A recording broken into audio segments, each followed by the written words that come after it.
Hello বন্ধুরা, দিদির রান্নাঘর ব্লগ চ্যানেলে সবাইকে স্বাগত। আজ ছিল শিবরাত্রির ব্রত।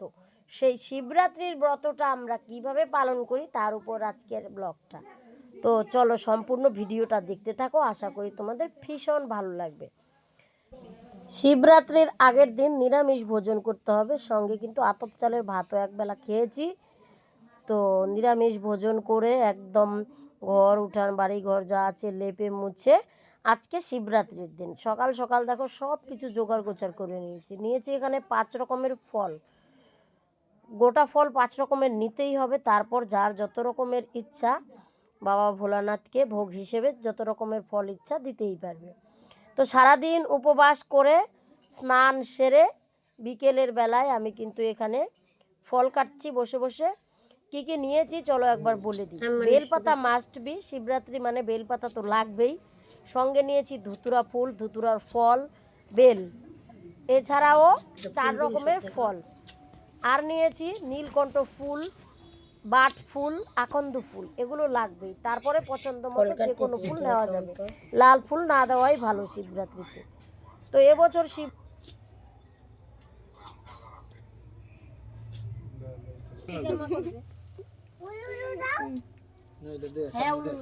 মালা দাও।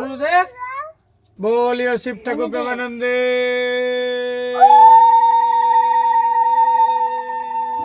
এটা আমাদের একদম জাগ্রত ঠাকুর। এটা আমাদের হচ্ছে কি বলবো মানে বংশের আর কি, একদম আমাদের বাড়ির বাপ ঠাকুরদাদার আমল থেকে, ঠাকুরদার আমল থেকে এই ত্রিশূল পুজো হয় আর কি।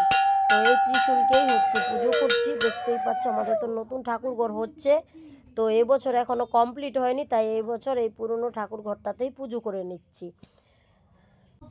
মাটির ঠাকুরঘর লেপে মুছে আলপনা দিয়ে একদম ফলমূল কেটে ভোলানাথের পূজার জোগাড় করে নিয়েছি। সঙ্গে হচ্ছে এবার একটুখানি গাজা দিতেই হবে, ভাং দিতে হবে, এগুলো দিতেই হবে মাস্ট বি শিব পূজায়। তো এগুলো সবই দিয়েছি, কলকি গাজা ধরি দিয়ে বাবা ভোলানাথকে ডাকছি সকলেই যেন ভালো থাকে, আমার বাড়ির আমার মা বাবা ভাই স্বামী সন্তান সবাই যেন ভালো থাকে, তার সাথে পারিপার্শ্বিক এই পরিবারের এই পৃথিবীর সবাই যেন ভালো থাকে, সুস্থতা কামনা করলাম। তো এখন চলো পাঁচালি পড়ি। ব্রতকথা। বহুকাল আগে বারাণসীতে এক বেদ ছিল। দিন রাত সে শুধু জীব হত্যা করে বেড়াতো। একদিন বেদ শিকার করতে গিয়ে অনেক পশু পাখি মেরে সন্ধ্যা ঘনিয়ে আসতেই বাড়ির দিকে রওনা দিল। কিছু দূর আসতেই রাত্রি হয়ে গেল। সে তখন ক্লান্ত দেহে এক গাছের নিচে আশ্রয় নিল। কিন্তু গভীর জঙ্গলে এভাবে থাকা ঠিক নয়, এই ভেবে ও হিংস্র জানোয়ারের ভয় পেয়ে একটা গাছে উঠে তার ডালে মাংসের বোঝা বেঁধে রেখে একটি ডালে বসে রইল। সেই গাছটি ছিল বেল গাছ, আর গাছের নিচে ছিল শিবলিঙ্গ। বেদ গাছে নড়ে চড়ে বসার সময় শিশির ভেজা একটি বেলপাতা খসে পড়ল ওই শিবলিঙ্গের মাথায়। সেদিন ছিল শিব চতুর্দশী। শিবের মাথায় বেলপাতা পড়তে শিব সন্তুষ্ট হলেন। বেদ কিছুই জানতো না, তবু তার শিব চতুর্দশীর ব্রতের ফল লাভ হলো। বেদ সকালে বাড়ি ফিরে এলো। সবাই তো তার জন্য ভাবছিল। বেদ ফিরে আসতে তাকে তার বউ খেতে দিল। এমন সময় একজন অতিথি এলো। বেদ কি ভেবে তার নিজের খাবারগুলি অতিথিকে দিয়ে দিল। এতে পারনার ফল হলো। কিছুদিন বাদে বেদ অসুখে পড়ে মারা গেল। যমদূতরা তাকে নিয়ে যাবার জন্য এলো। এমন সময় সেখানে এলো শিবের দূতেরা। দুই দলে যুদ্ধ বেঁধে গেল। যমদূতরা হেরে গেল। শিবদূতরা বেদকে কৈলাসে নিয়ে এলো। যমদূতরাও তাদের পিছনে পিছনে ধাওয়া করলো। কৈলাসের দ্বারে নন্দী পাহারায় ছিল। সে বেদের শিবরাত্রির কথা বলল। তাই শুনে যমদূতরা গিয়ে যমকে সব বললেন। যম শুনে বললেন, হ্যাঁ, যে শিব বা বিষ্ণুর ভক্ত কিংবা যে শিব চতুর্দশী ব্রত করে আর যে বারাণসী ধামে মরে তার উপর আমার কোনো অধিকার থাকে না। তারপর থেকে এই ব্রতের কথা চারিদিকে ছড়িয়ে পড়ল। এই হলো শিবরাত্রি প্রচলন বা ব্রতকথা। তো ব্রতকথা পাঠ করে নিয়ে আবারও কিন্তু শিব ঠাকুরের উপরে দেখো জল ঢালছি, জল দুধ এইসব ঢেলে নিচ্ছি। প্রথমে আমি জল ঢালছি, তারপরে আমার ভাই, আমার মেয়ে, আমার ভাস্তিরা সবাই একে একে কিন্তু জল ঢাললো। আর ঠাকুরের কাছে সকলের মঙ্গল কামনা করলাম। এইভাবে বাড়ির ঠাকুরকে পুজো দিয়ে আমরা যাব এবার শিবলিঙ্গে জল ঢালতে। তো এবারে শিবের মাথায় জল ঢালতে যাব শিব মন্দিরে। আমাদের গ্রামের পাশের গ্রামে, মানে অন্য একটা গ্রামে শিব মন্দির আছে রাস্তার ধারে। তো সেই শিব মন্দিরে আমার কাকাতো দাদার মানত ছিল একটা, সেই মানত দেব বলে কিন্তু কাকাতো দাদা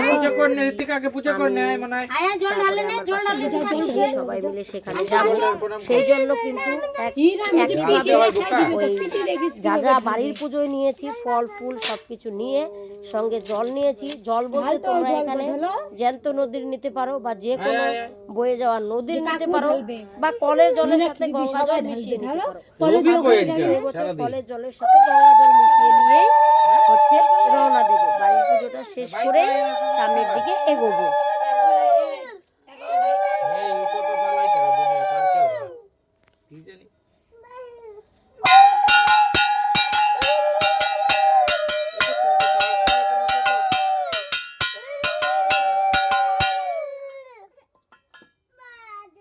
জলটা ঢালে নাও।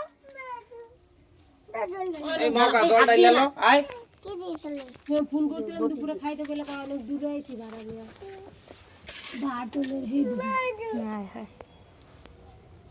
যাও জল ঢালে না।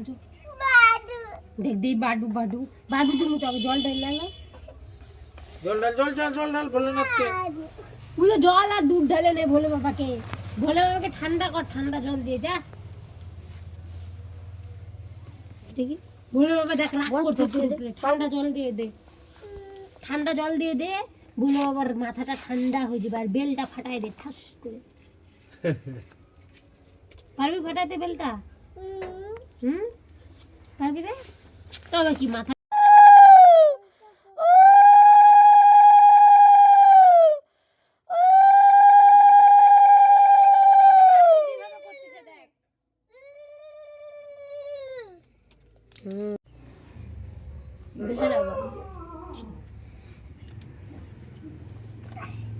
ধুতুরার ফলও আছে দেখিস।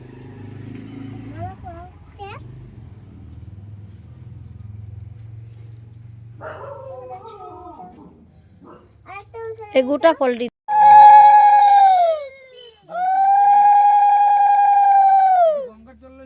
লইছি, গঙ্গার জল দিছি।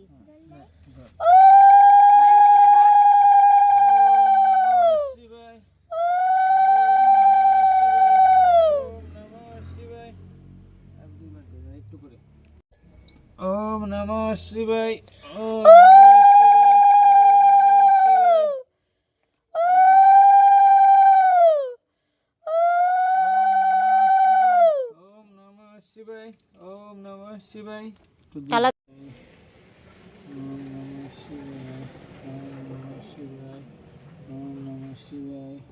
বেলপাতা নিয়ে দিস। এবার কি ডাল। আমার মেয়েও কিন্তু পুজো দিয়ে নিল বাড়িতে। এখন যাচ্ছি শিবলিঙ্গে জল ঢালতে। মেয়েও উপবাস আছে, 3 বার দে ওম নমঃ শিবায়। ব্যাস এবার চলে আসলাম দেখো একদম শিব মন্দিরে। এসে দেখি সেই ভিড়, জল ঢালার কি লাইন। তো এখানে অষ্টপ্রহর নাম সংকীর্তন হচ্ছে, সেটাই আগে শ্রবণ করে নিলাম। শিবরাত্রি উপলক্ষে এখানে 2 দিন ব্যাপী অষ্টপ্রহর নাম সংকীর্তন হয়। ওই যে সামনেই দেখতে পাচ্ছ কীরকম ভিড়। এই যে মেয়ে, পিসি, কাকাতো দাদা, বৌদি সবাই কিন্তু লাইন লাইন করে দাঁড়িয়ে আছে।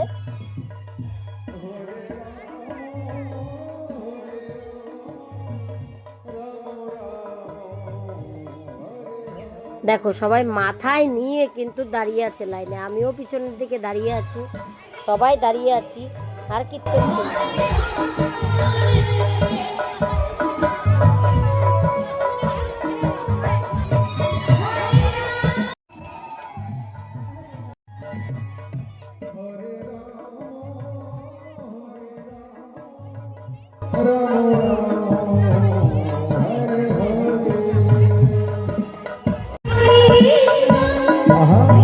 অবশেষে চলে আসলাম জল ঢালতে। লাইন পেয়ে গেছি। আমি আর দাদাও আছে এখানে। প্রথমে শিবলিঙ্গতে জল ঢালবো। মানত ছিল ত্রিশূল আর ছিল 5 কিলো দুধ শিবের মাথায় ঢালতে হবে। দেখো এই যে কৌটোয় করে ঢালা হচ্ছে, কারণ এত ভিড় ছিল। ঘটিতে ঢালা, পিতলের ঘটিতে ঢালতে ঢালতে হয়তো দুধ পড়েও যাবে বা অন্যের অসুবিধা হবে, তাই কিন্তু কিছুটা ওই পিতলের ঘটিতে ঢেলে তারপরে কৌটো দিয়ে ঢালা হলো। তবে শিবের মাথায় পিতলের ঘটি দিয়েই ঢালাটা ভালো। তো যাই হোক, মন পরিষ্কার রেখে নিজের সাধ্যমতো যথাশক্তি তথা ভক্তি, এতেই ভগবান খুশি। ভগবান বাবা ভোলানাথ বা যে কোনো মায়ের মূর্তি বা যে কোনো ভগবানের পুজোর সব থেকে বিশেষ হলো মন পরিষ্কার, মন পবিত্র রেখে শুদ্ধ মনে পূজা পার্বণ করতে হবে। যদি উপবাস করতে কারো অসুবিধা হয় যে আমি উপবাস করতে পারছি না তাই বলে কি পুজো করতে পারবো না, আমি মনে করি সেটাও ঠিক না। যদি উপবাস করতে অসুবিধা হয় তো খেয়ে দিয়ে স্নান করে মন শুদ্ধ করে ব্যাস শান্তি ভরে পুজো করো, এতেই কিন্তু ফল পাবে। এটা আমার ধারণা আর কি। তো আমার যথাসাধ্য যথাশক্তি এইভাবে, মানে আমার মনে হয় এইভাবে পুজো করলেই ভগবান আর কি খুশি।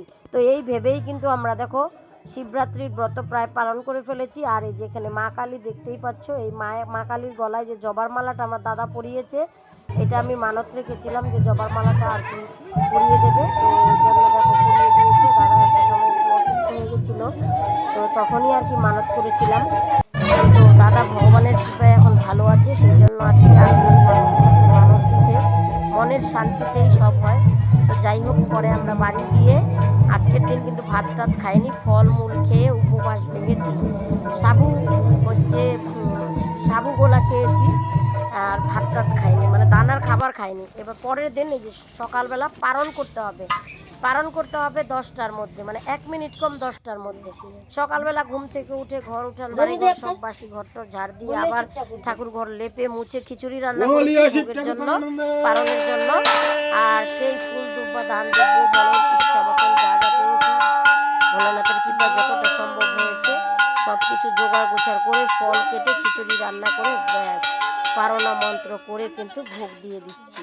এবার আমরা পারণ ভেঙে যাব আমাদের গ্রামের জয় বাহাদুর তলা, জাগ্রত ঠাকুর সেই জয় বাহাদুর তলায় গিয়েও আবার পুজো দিয়ে তারপরে বাড়ি আসবো।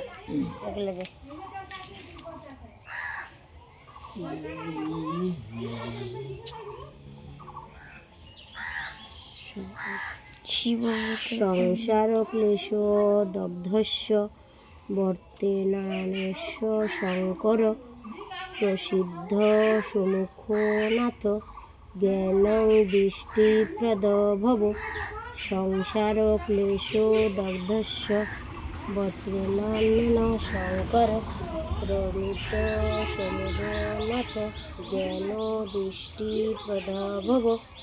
সংসার ক্লেশ দগ্ধস্য বর্তনাশ্বর শঙ্কর প্রমিত সমুখনাথ জ্ঞান দৃষ্টিপ্রদ ভব।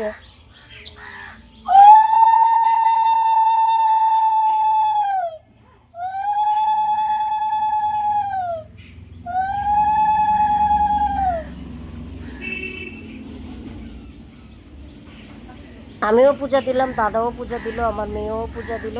ব্যাস পূজা দিয়ে আমরা চলে যাচ্ছি সেই জাগ্রত ঠাকুর জয় বাহাদুর তলায় শিবরাত্রি হয়েছে কালকে। তো এখানে কালকে আর আসা হয়নি, যেহেতু শিব মন্দিরে গিয়েছিলাম তাই আজকে আসলাম পুজো দিতে। ব্যাস এই যে খিচুড়ি আর ফলমূল যথাশক্তি তথা ভক্তি, আর হচ্ছে সব ফুল টুল শিবরাত্রির যেমন ধুতরা ফুল, বেলপাতা, ভাং, আকন্দ ফুল আর গাঁদা ফুল, এইসব ফুল টুল নিয়ে চলে আসলাম। এই যে দেখো এখন শিবলিঙ্গতে জল ঢালছি, পুজো দিচ্ছি আর কি। তো আমিও দেব, মেয়েও দেবে, তারপর দাদাও দেবে। এই হচ্ছে আমাদের জয় বাহাদুর তলা। দেখো এখানে শিব পার্বতীর পুজো হয়েছে। ব্যাস শিব পার্বতীর কাছে ভোগ লাগিয়ে ঠাকুরের নামে ভোগ নিবেদন করে এখানে বাবার মাথায় জল ঢালছি শিবলিঙ্গতে। তারপর হচ্ছে ভগবানের কাছে এই কামনা করলাম যেন সবাই ভালো থাকে, সুস্থ থাকে, স্বামী সন্তান মা বাবা ভাই সকলেই যেন ভালো থাকে। তো এই হচ্ছে, আর এছাড়াও পৃথিবীর সবাই যেন সুস্থ থাকে এই কামনা করে পুজো হচ্ছে আমি শেষ করেছি। পুজো আর বাড়ি গিয়ে পালন করতে হবে। তো আমরা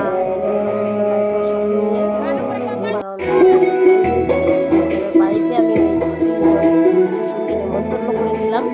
তো এই 3 জন শিশুকে পুজো করিয়েই আমার শিবরাত্রির পালন সম্পন্ন হলো। কুরকুরা আর একটু করে টাকা দিয়েছি, ব্যাস এরা তো সেই খুশি। তো এদের খুশি করতে পেরে সত্যি আমার ভীষণ ভালো লাগছে। এভাবেই এই বছরের শিবরাত্রির ব্রত আমি পালন করেছি। তো তোমাদের কেমন লেগেছে আজকের ব্লগ ভিডিওটা অবশ্যই কমেন্টে জানিও। ভালো লাগলে চ্যানেলটাকে সাবস্ক্রাইব করে পাশে থেকে নতুন নতুন ভিডিও পেতে উৎসাহিত করো। দেখা হচ্ছে পরের ব্লগে, ততক্ষণের জন্য টাটা।